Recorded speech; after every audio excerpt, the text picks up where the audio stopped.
The competition, I mean, Asian Games is always amazing. It's a very big event, and I'm always proud to represent Hong Kong in such races. With that being said, it comes around every 4 years, and I was a little bit nervous. And I also think, you know, we train so much for one race, and it's just about, you know, it's not really about the outcome. It's just about like year after year and the progression we make. And so obviously next Asian Games I'm aiming for better. I think both were very amazing. Getting to represent Hong Kong. I think my first one I was very young, and I felt pressure because we had never gotten a medal in triathlon, and we did it the first time, and it just made me like fall in love with the sport and competing.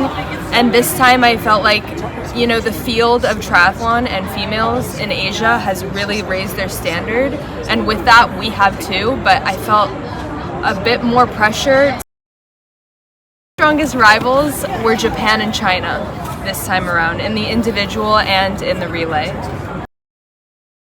I am trying to get points for 2024, and so they take 2 years worth of results, and you choose 6 races or 5 races from each year, and with those points you either make it or you don't. And so I'm competing with one other woman right now in Asia to make the slot, and if I do make it I would be amazed, but I don't think that's my goal. I think my goal is to just improve over time and then be extremely competitive in 2028.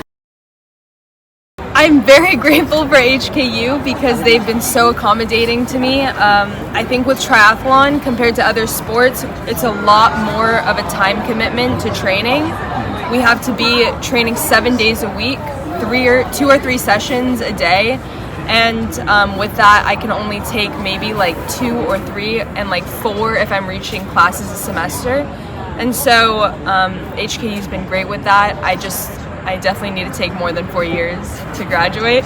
But balancing has been, I think, worthwhile to me because it gives me purpose other than being an athlete. And I also think when I go into a race and I don't perform well, I don't crumble and I don't like lose like my sense of identity or worth, because I am Bailee, who's a student, who's like a happy person, who has things in my life that balance me out in order to, I think, perform even better in sport.